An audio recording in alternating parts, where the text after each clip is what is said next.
Against all odds, the morning sun cast long shadows on the red earth as Chinello adjusted the heavy basket of yams on her head. She wiped the sweat off her brow and glanced at the road leading to the market square. It was a long walk from their small hut in a Makwi village, but she had no choice.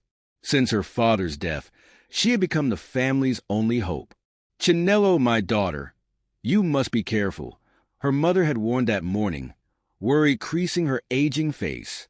"Your uncle does not want you to succeed." Chinello knew this too well. Ever since her father died mysteriously, her uncle, Obwefi Madu, had seized their farmlands, claiming that women had no right to inherit property. The elders had sided with him, leaving Chinello, her mother, and her younger brother Obinna to fend for themselves. But Chinello was not one to give up easily. At the market, she spread her yams on a mat, calling out to passers-by, "NRIDMNA, fresh yams for sale." Business was going well until a shadow fell across her mat. She looked up and saw Obwefi Madu and 2 village guards. "You have no right to trade here," he sneered. "Your father's debts must be repaid first."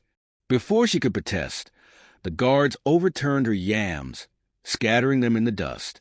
Laughter erupted from nearby traders, but Chinello clenched her fists. She would not cry. That night, as she sat outside their hut, an idea struck her. She had heard that the Isis king's son was seeking rare white yams for a grand feast. If she could find them, she could make enough money to buy back their land. The next morning, she set out for the forbidden forest, where the rare yams were said to grow. The villagers whispered of spirits and wild animals lurking there, but Chinello's heart was set. As she dug into the soft earth, a rustling sound made her freeze. She turned to see a massive python slithering toward her. Panic surged, but then she remembered her grandmother's words. "The python is the sacred messenger of the gods.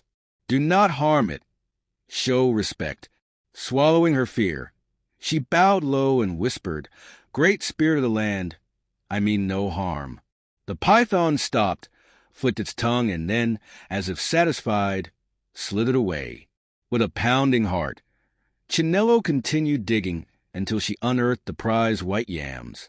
When she presented them to the Isis palace, his son was so impressed that he paid her double the expected price. News of her bravery spread, and the Is himself decreed that her uncle return their land. As Chinello walked home, the sun setting behind her, she felt the weight of victory in her heart. Against all odds, she had reclaimed her family's honor, not as a man would, but as a determined Igbo woman.